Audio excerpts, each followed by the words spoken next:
Hello guys, সবাই কেমন আছো অবশ্যই জানিও। আর আজকে আমি রেডি হয়ে তোমাদের সামনে চলে আসছি একটাই কারণে, কোথায় যাচ্ছি সেটা শেয়ার করব।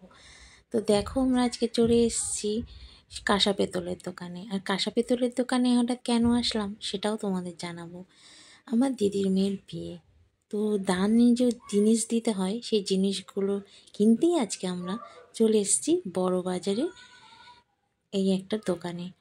তো দেখো আমরা কি কি কিনছি আর কেমন লাগছে অবশ্যই জানাবে। তো দিদি শুরুতেই থালা দেখতে শুরু করেছে, মেয়েকে জামাইকে থালা দেবে, তাই থালা চয়েস করছে। তো থালা তো আমাদের পছন্দই হয়ে গেছে।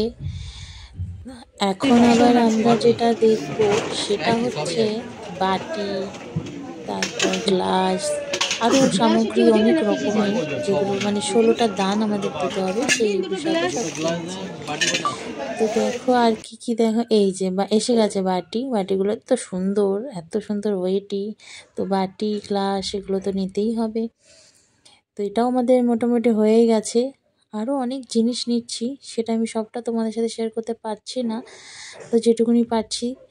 তো দেখো, এটা সব থেকে ভালো একটা জিনিস, সুন্দর কিউট পানের ডাবু। কেমন লাগলো অবশ্যই পানের ডাবুটা জানিও। আর এই যে সমস্ত কিছু কেনা হয়ে গেছে, ছোটোখাটো জিনিস, তো কেমন লাগলো অবশ্যই জানি।